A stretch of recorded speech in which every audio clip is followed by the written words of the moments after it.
இந்த நாளுக்கென்று இறைவன் நமக்கு தரக்கூடிய நல்ல சிந்தனை எதுவென்றால், வாழ்வு என்பதற்கு நிலைப்பாடு தேவை. வாழ்வு என்பது கடவுள் நமக்கு தந்த கொடை.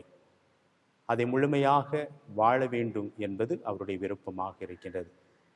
முழுமையாக வாழ விரும்பும் ஒவ்வொரு பயணியும் தன்னுடைய வாழ்வில் ஒரு இலக்கை கொண்டிருப்பார். ஆண்டவர் இயேசுவும் தன்னுடைய வாழ்வில் ஒரு இலக்கை கொண்டிருந்தார். அது அவர் எடுத்துக்கொண்ட நிலைப்பாடாக இருக்கின்றது. நிலைப்பாடு என்பது இலக்கை நோக்கி பயணிக்கக்கூடியவர்கள் ஒவ்வொருவரும் தங்களுடைய வாழ்க்கையில் கொண்டிருக்கக்கூடிய லட்சியமாக இருக்கின்றது. அந்த இலக்கை நாம் எவ்வாறு செயல்படுத்த வேண்டும் என்ற உந்து சக்தியை கொடுப்பது தான் நம்முடைய நிலைப்பாடாக இருக்கின்றது. இந்த நிலைப்பாடுகள் எவ்வாறு இன்றைய நாள் இறை வாசகங்களில் சித்தரிக்கப்படுகின்றன?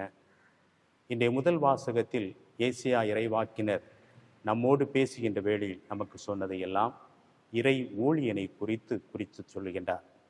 இந்த இறை ஊழியன் கடவுளின் சார்பாக இந்த சமூகத்தின் நின்று செயல்படக்கூடியவராக இருக்கின்றார்.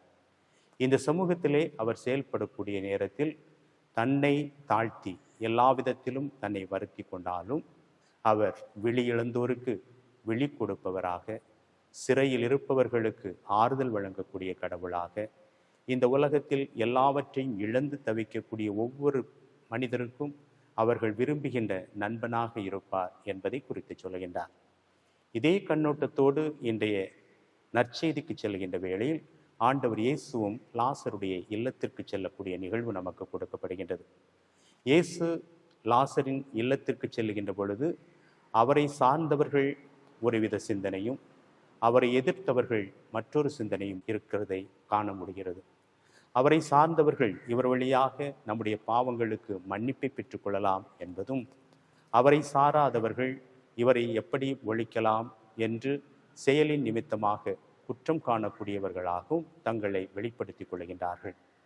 ஆனால் இயேசுவினுடைய நிலைப்பாடு எல்லாம் இந்த சமூகத்தில் திக்கற்று இருக்கக்கூடிய மக்களை சந்திக்க வேண்டும் என்பதாகவும், மனிதர்களோடு உடனிருந்து தன்னுடைய பணியை செயல்படுத்த வேண்டும் என்பதாகவும், தேடிச் செல்லும் இறைவாக்கினராக நான் இருக்கின்றேன் என்பதை மீண்டும் நிரூபிக்கக்கூடிய நிகழ்வாகவும் அமைந்திருக்கின்றது.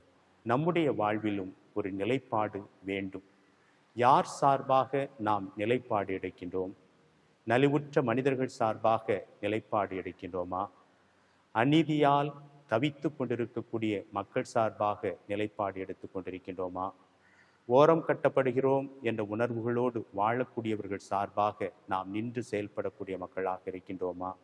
அன்றாடம் தங்களுடைய வாழ்க்கையில் பல்வேறு விதமான வேதனைகள், தவிப்புகள் இவைகளோடு வாழக்கூடியவர்கள் சார்பாக நின்று நம்முடைய நிலைப்பாடை செயல்படுத்துகின்றோமா? இதை சிந்தித்து பார்த்து இந்த நாள் சிந்தனையை உள்வாங்கி செயல்படுத்த முயற்சி எடுப்போம்.